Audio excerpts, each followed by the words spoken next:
कहानी की शुरुआत साल 1945 से होती है, जब सेकेंड वर्ल्ड वॉर अपने आखिरी दौर में था। यहाँ हम एक जापानी फाइटर प्लेन देखते हैं जिसे कोइची नाम का पायलट उड़ा रहा होता है। अचानक उसके प्लेन में खराबी आ जाती है, इसलिए कोइची उसे एक आइलैंड पर लैंड कर देता है। दरअसल उस आइलैंड पर एक रिपेयर बेस था जहाँ खराब प्लेनों को ठीक किया जाता था। वहाँ कोइची ताचिबाना नाम के एक मैकेनिक से अपने प्लेन को ठीक करने के लिए कहता है, लेकिन जब ताचिबाना प्लेन को ध्यान से चेक करता है तो उसे पता चलता है कि प्लेन में कोई भी खराबी नहीं है। इससे वह समझ जाता है कि कोइची ने अपने आखिरी मिशन से बचने के लिए प्लेन के खराब होने का बहाना बनाया है। ताचिबाना कोइची के पास जाता है और कहता है कि मुझे पता है तुमने मिशन से बचने के लिए यह झूठ बोला है। दरअसल कोइची को जो मिशन दिया गया था उसमें उसकी जान जाने की पूरी संभावना थी, इसलिए उसने उस मिशन को पूरा करने के बजाय बचने का फैसला किया। ये बात सुनकर कोइची घबरा जाता है और वहाँ से दूर जाकर समुद्र के किनारे बैठ जाता है। तभी एक और मैकेनिक उसके पास आता है और कहता है कि तुमने जो किया वह गलत नहीं था, क्योंकि उस मिशन में तुम्हारी मौत तय थी। थोड़ी देर बाद कोइची समुद्र की ओर देखता है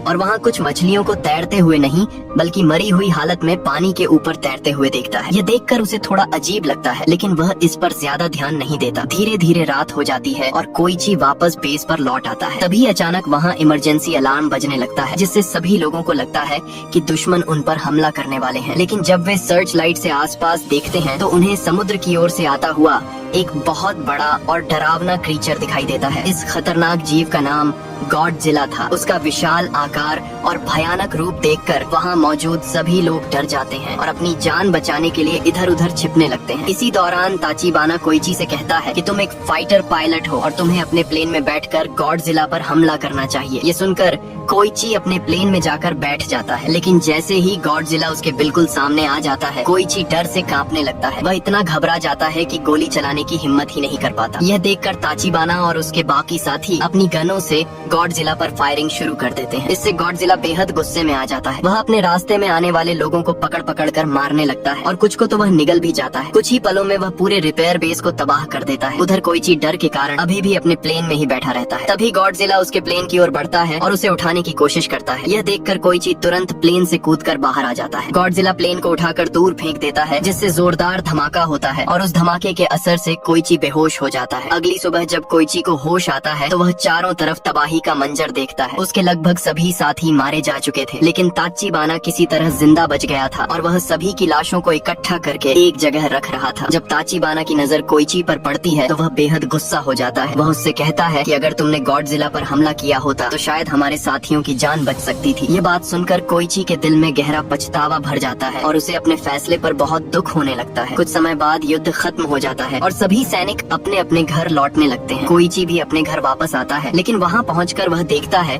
कि युद्ध ने सब कुछ तबाह कर दिया है। उसका घर पूरी तरह टूट चुका था और आसपास हर जगह सिर्फ बर्बादी ही नजर आ रही थी। तभी उसकी पड़ोसी सुमिको उसे देखती है और गुस्से में उससे कहती है कि आखिर तुम युद्ध से बचकर कैसे लौट आए? जरूर तुम अपनी जान बचाने के लिए कहीं छिप गए होंगे। इसके बाद सुमिको दुखी होते हुए उसे बताती है कि एक भयानक ब्लास्ट में तुम्हारे माता पिता और मेरे सभी बच्चे मारे गए। अपने माता पिता की मौत की खबर सुनकर कोइची पूरी तरह टूट जाता है और गहरे दुख में डूब जाता है। कुछ दिनों बाद कोइची बाजार में जाता है। वहाँ पुलिस एक लड़की का पीछा कर रही होती है जिसने एक कंबल चुरा लिया था। उस लड़की के साथ एक छोटी बच्ची भी होती है। तभी कोइची उसके सामने आ जाता है। वह लड़की जल्दी से उस बच्ची को कोइची की बाहों में थमा देती है और वहाँ से भाग जाती है। कोइची उस बच्ची को लेकर वहाँ से जाने लगता है, लेकिन थोड़ी ही देर बाद वह लड़की फिर से उसके पास आ जाती है। कोइची उससे उसका नाम पूछता है तो वह अपना नाम नोरिको बताती है। इसके बाद कोइची अपने घर की ओर जाने लगता है और नोरिको भी उसके पीछे पीछे उसके घर तक पहुँच जाती है। वह उससे कहती है कि क्या मैं आज रात यहाँ रुक सकती हूँ? नोरिको कोइची को बताती है कि उसकी अभी तक शादी नहीं हुई है और यह बच्ची भी उसकी अपनी नहीं है। दरअसल एक ब्लास्ट के दौरान इस बच्ची की माँ मारी गई थी और मरने से पहले उसने अपनी बेटी उसे सौंप दी थी। नोरिको कहती है कि मैं खुद भी एक अनाथ हूँ, इसलिए इस बच्ची का दर्द समझ सकती हूँ। इसी वजह से मैंने इसे पालने का फैसला किया। ये सब सुनने के बाद भी कोइची ज्यादा भावुक नहीं होता और नोरिको से कहता है कि तुम डिनर कर लो, लेकिन उसके बाद तुम्हें यहाँ से चले जाना होगा। लेकिन बातें करते करते नोरिको उसी रात कोइची के घर में ही सो जाती है। अगली सुबह कोइची की पड़ोसी सुमिको उससे नोरिको और उस बच्ची के बारे में पूछती है। तब कोइची उसे पूरी सच्चाई बता देता है। ये सुनकर सुमिको को उस मासूम बच्ची पर दया आ जाती है, इसलिए वह नोरिको की मदद करने लगती है और बच्ची की देखभाल में हाथ बटाती है। इतना ही नहीं, वह कोइची को चावल से भरा एक बैग भी देती है ताकि वह बच्ची को ठीक से खाना खिला सके। इसी तरह धीरे धीरे एक साल गुजर जाता है। एक दिन कोइची नोरिको को बताता है कि उसे सरकार की तरफ से एक नौकरी मिली है। इस काम में उसे समुद्र की गहराई में जाकर दुश्मनों द्वारा बिछाए गए माइन बॉम्ब को ढूंढना होगा और उन्हें नष्ट करना होगा। इसके बदले में उसे अच्छी रकम मिलेगी। ये सुनकर नोरिको कहती है कि यह काम बहुत खतरनाक है, लेकिन कोइची उसे समझाता है कि उनके पास पेट पालने के लिए यही एक रास्ता है। अगले दिन कोइची अपने नए काम पर पहुंचता है। वहां उसे पता चलता है कि सरकार ने उन्हें सिर्फ मामूली हथियार और एक साधारण सी बोट दी है, जबकि नौकरी देने से पहले उनसे अच्छे हथियार और मजबूत बोट का वादा किया गया था। यहीं कोइची की मुलाकात डॉक्टर केंजी से होती है, जो पहले नेवी के साइंटिस्ट रह चुके थे और अब इस मिशन को लीड कर रहे थे। इसके अलावा वहाँ कैप्टन सेजी और शिरो भी मौजूद थे, जो कोइची की तरह ही युद्ध से बचकर लौटे थे। कुछ ही देर बाद सभी लोग अपनी बोट लेकर समुद्र के बीच पहुँच जाते हैं। वहाँ कैप्टन सेजी कोइची को इस काम के बारे में पूरी जानकारी देता है। इसी दौरान उन्हें समुद्र में एक माइन बॉम्ब दिखाई देता है, इसीलिए सेजी उस माइन बॉम्ब पर गोली चलाने की कोशिश करता है, लेकिन उसका निशाना ठीक से नहीं लग पाता। तब कोइची उससे गन लेता है और सही निशाना लगाकर माइन बॉम्ब पर फायर करता है। गोली लगते ही वह बॉम्ब जोरदार धमाके के साथ फट जाता है। ये देखकर वहाँ मौजूद सभी लोग खुश हो जाते हैं। उस रात कोइची अपने घर में सो रहा होता है, तभी उसे एक डरावना सपना आता है। सपने में वह घर के बाहर किसी के चीखने की आवाज सुनता है। जब वह बाहर जाकर देखता है तो गॉडजिला वहाँ मौजूद सभी मैकेनिक्स को मार रहा होता है। ये भयानक सपना देखकर कोइची की अचानक नींद खुल जाती है। वह घबरा जाता है और उसे ऐसा लगने लगता है कि उस दिन गॉडजिला ने उसे भी मार दिया था और अब तक जो कुछ हुआ वह सिर्फ एक सपना था। डर के मारे वह नोरिको के पास जाने लगता है, लेकिन उसे अचानक अपने पास आता देखकर नोरिको घबरा जाती है और उसे धक्का देकर दूर कर देती है। इसके बाद कोइची उसे बताता है कि उसने युद्ध में अपने माता पिता और कई साथियों को खो दिया है। इसी वजह से उसे ऐसे डरावने सपने आते रहते हैं। यह सुनकर नोरिको उसे शांत करती है और उसका हौसला बढ़ाती है। इसी दौरान अमेरिका समुद्र में अपने न्यूक्लियर बम का परीक्षण करता है और एक बड़ा न्यूक्लियर ब्लास्ट होता है। उसी समय गॉडजिला भी वहाँ मौजूद होता है। इस न्यूक्लियर विस्फोट का असर गॉडजिला पर भी पड़ता है और वह पहले से भी ज्यादा ताकतवर हो जाता है। कुछ समय बाद हम देखते हैं कि कोइची अपनी नौकरी से अच्छी कमाई करने लगा है। वह उन पैसों से एक बाइक खरीद लेता है और अपने टूटे हुए घर को भी ठीक करवा लेता है। एक रात कोइची के घर पर केंजी, सेजी और शिरो डिनर के लिए आते हैं। वे सभी यह सोचते हैं कि नोरिको कोइची की पत्नी है, लेकिन नोरिको उन्हें सच बताते हुए कहती है कि वह कोइची की पत्नी नहीं है और यह बच्ची भी उनकी अपनी नहीं है। तभी वह छोटी बच्ची कोइची को पिता कहकर बुलाती है। ये सुनकर कोइची के साथी उससे कहते हैं कि उसे नोरिको से शादी कर लेनी चाहिए और एक परिवार बसा लेना चाहिए, लेकिन कोइची इस बात से साफ मना कर देता है। कुछ समय बाद नोरिको को भी एक नौकरी मिल जाती है। तब वह कोइची से कहती है कि वह अपने पैरों पर खड़ा होना चाहती है। वह यह भी कहती है कि उसके जाने के बाद कोइची किसी अच्छी लड़की से शादी कर सकता है और खुशी से अपना परिवार बसा सकता है। इसके अलावा वह उस बच्ची के बारे में भी बताती है कि उनकी पड़ोसी सुमिको उसकी देखभाल करने के लिए तैयार है, इसलिए उन्हें उसकी चिंता करने की जरूरत नहीं है। इसी दौरान सभी लोगों को खबर मिलती है कि अमेरिका के न्यूक्लियर टेस्ट की वजह से गॉडजिला पहले से भी ज्यादा ताकतवर हो चुका है और अब वह जापान की ओर बढ़ रहा है। खबरों के मुताबिक उसे जापान पहुंचने में सिर्फ एक हफ्ता लगेगा। अगले दिन कोइची अपने साथियों के साथ काम पर जाता है। तभी उन्हें समुद्र के बीच एक बड़ा अमेरिकी जहाज दिखाई देता है जो पूरी तरह से तबाह हो चुका था। उसी समय कोइची की नजर समुद्र में तैरती हुई मरी हुई मछलियों पर पड़ती है। ये देखकर वह समझ जाता है कि गॉडजिला उनके आसपास ही मौजूद है और उसी ने उस अमेरिकी जहाज को तबाह किया है। कोइची अपने साथियों को गॉडजिला के बारे में बताता है। ये सुनकर शिरो बहुत डर जाता है, क्योंकि उनकी छोटी सी बोट से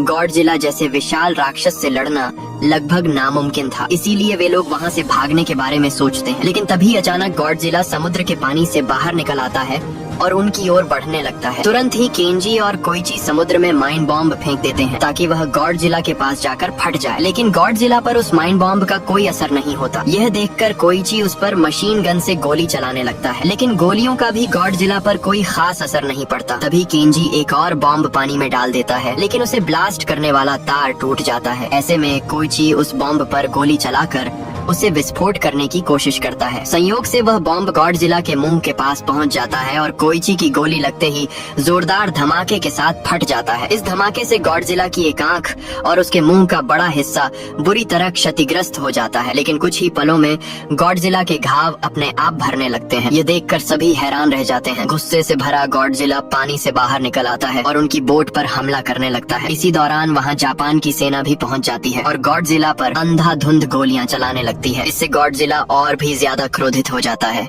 और वह सेना के जहाज पर हमला कर देता है। फिर भी सेना उस पर लगातार गोलियां चलाती रहती है। इतनी गोलियां लगने के बाद गॉडजिला कुछ समय के लिए बुरी तरह घायल हो जाता है और समुद्र में वापस चला जाता है। लेकिन अचानक वह फिर से बाहर निकलता है और एक ही पल में सेना के जहाज को पूरी तरह नष्ट कर देता है। इसके बाद गॉडजिला जोरदार दहाड़ के साथ टोक्यो शहर की ओर बढ़ने लगता है, जहां नोरिको ने अभी अभी अपनी नई नौकरी शुरू की थी। कुछ समय बाद हम कोइची को एक अस्पताल में देखते हैं। इलाज कराने के बाद वह घर लौटता है। जब नोरिको उसकी हालत देखती है तो वह बहुत दुखी हो जाती है। वह कोइची से सवाल करती है कि आखिर तुम हमेशा इतने परेशान क्यों रहते हो और मुझसे अपनी बातें क्यों छिपाते हो? क्या तुम मुझे अपने जीवन में कुछ भी नहीं समझते? तब कोइची नोरिको को उन मरे हुए मैकेनिक्स की तस्वीरें दिखाता है और कहता है कि यह सब मेरी वजह से मरे हैं। अगर मैंने उस दिन गॉडजिला पर हमला किया होता तो शायद इनकी जान बच सकती थी। कोइची की यह बात सुनकर नोरिको उसे समझाती है कि इसमें उसकी कोई गलती नहीं है। आखिर वह भी एक इंसान है और ऐसे समय में डर जाना बिल्कुल स्वाभाविक है। अगले दिन गॉडजिला टोक्यो शहर के पास पहुँच जाता है। उसे रोकने के लिए आर्मी के जहाज उस पर हमला करने लगते हैं,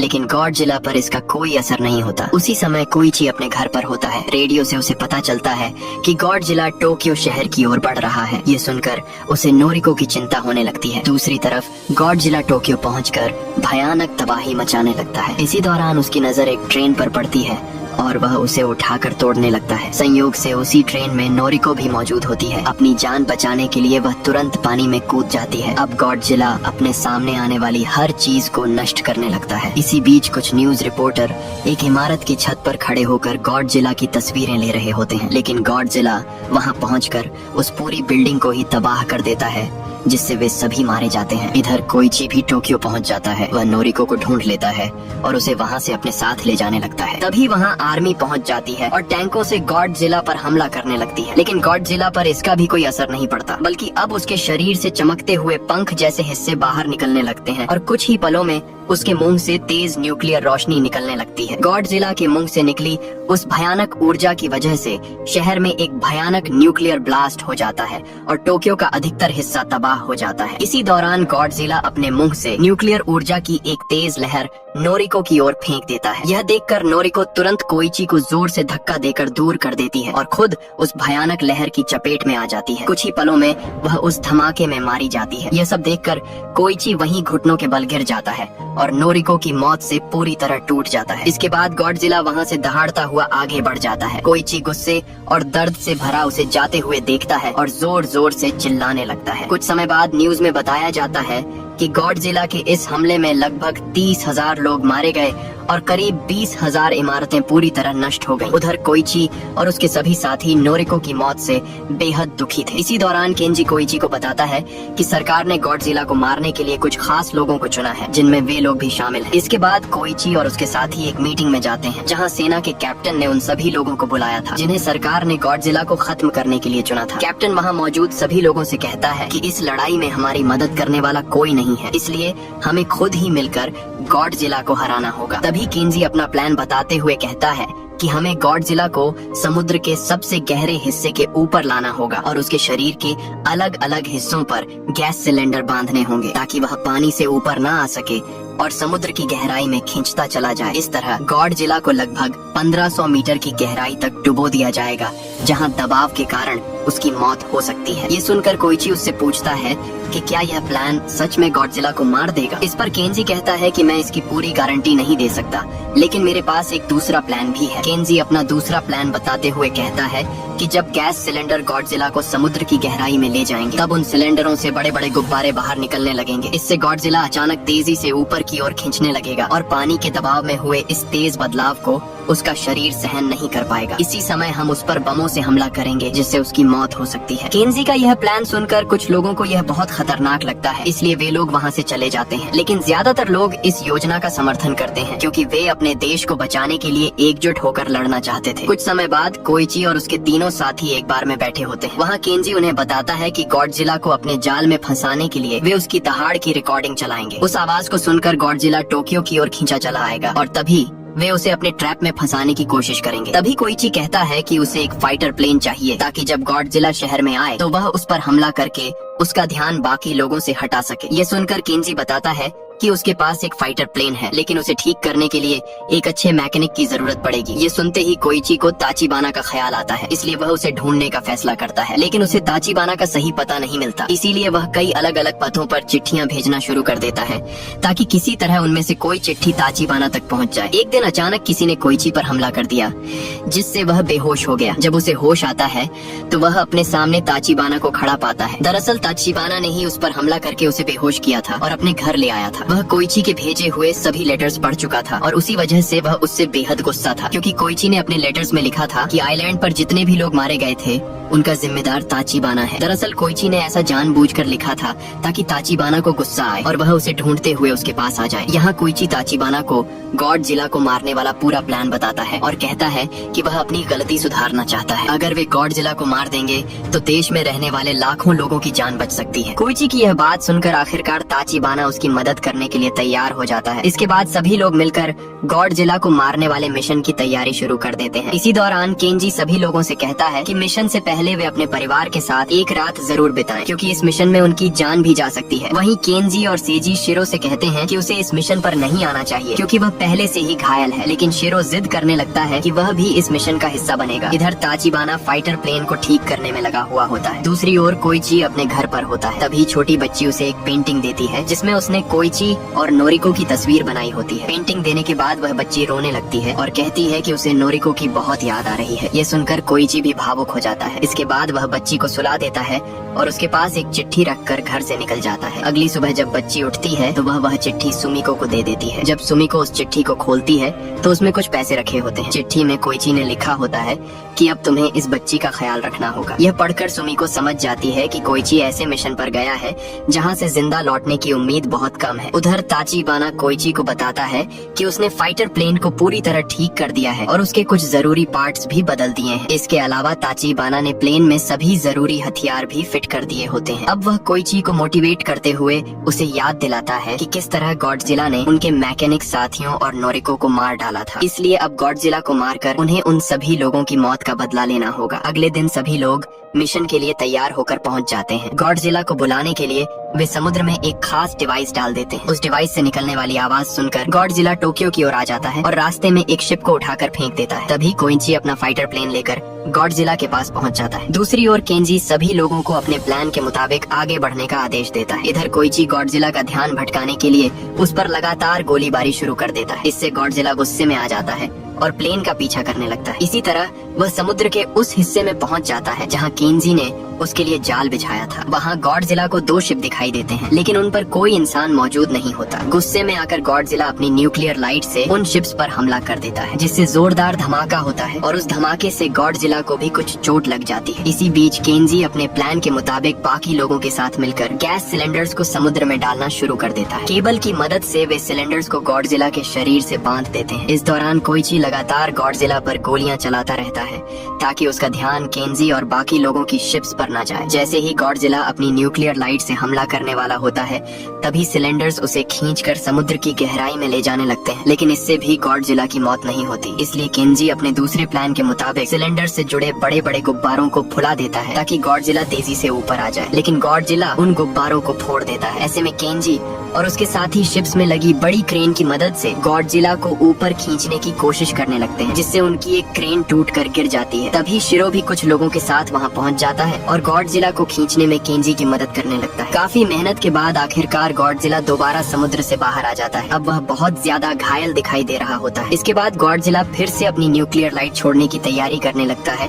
और उसका पूरा शरीर नीली चमक से भर जाता है। ठीक उसी समय कोइची अपना फाइटर प्लेन सीधे गॉडजिला के मुंह के अंदर घुसा देता है। अगले ही पल एक जोरदार धमाका होता है और इस भयानक ब्लास्ट के साथ गॉडजिला मारा जाता है। इधर बाकी सभी लोग कोइची के लिए बहुत दुखी हो जाते हैं, क्योंकि उन्हें लगता है कि उस धमाके में कोइची की भी मौत हो गई है। लेकिन तभी सभी लोगों की नजर आसमान की ओर जाती है, जहां कोइची पैराशूट के सहारे धीरे धीरे नीचे उतरता हुआ दिखाई देता है। दरअसल ताचिबाना ने पहले ही कोइची से कहा था कि उसे इस मिशन में जिंदा रहना है, इसलिए इसीलिए उसने प्लेन की सीट में एक पैराशूट फिट कर दिया था। कोइची को जिंदा देखकर वहाँ मौजूद सभी लोग उसे सलाम करते हैं। जब कोइची किनारे पर पहुँचता है तो सुमिको उसके पास आती है और उसे एक चिट्ठी देती है। वह चिट्ठी पढ़ते ही कोइची तुरंत हॉस्पिटल की ओर भागता है। वहाँ पहुँचकर वह देखता है कि नोरिको अभी जिंदा है। उसे देखकर कोइची बेहद खुश हो जाता है और उसकी गोद में सिर रखकर रोने लगता है। इसी बीच हमें समुद्र के अंदर गॉडजिला के मांस का एक छोटा सा टुकड़ा दिखाई देता है जो धीरे धीरे फिर से जुड़ने लगता है। इससे साफ हो जाता है कि गॉडजिला पूरी तरह से मरा नहीं था और वह दोबारा जिंदा हो सकता है। और इसी के साथ यह मूवी यहीं खत्म हो जाती है।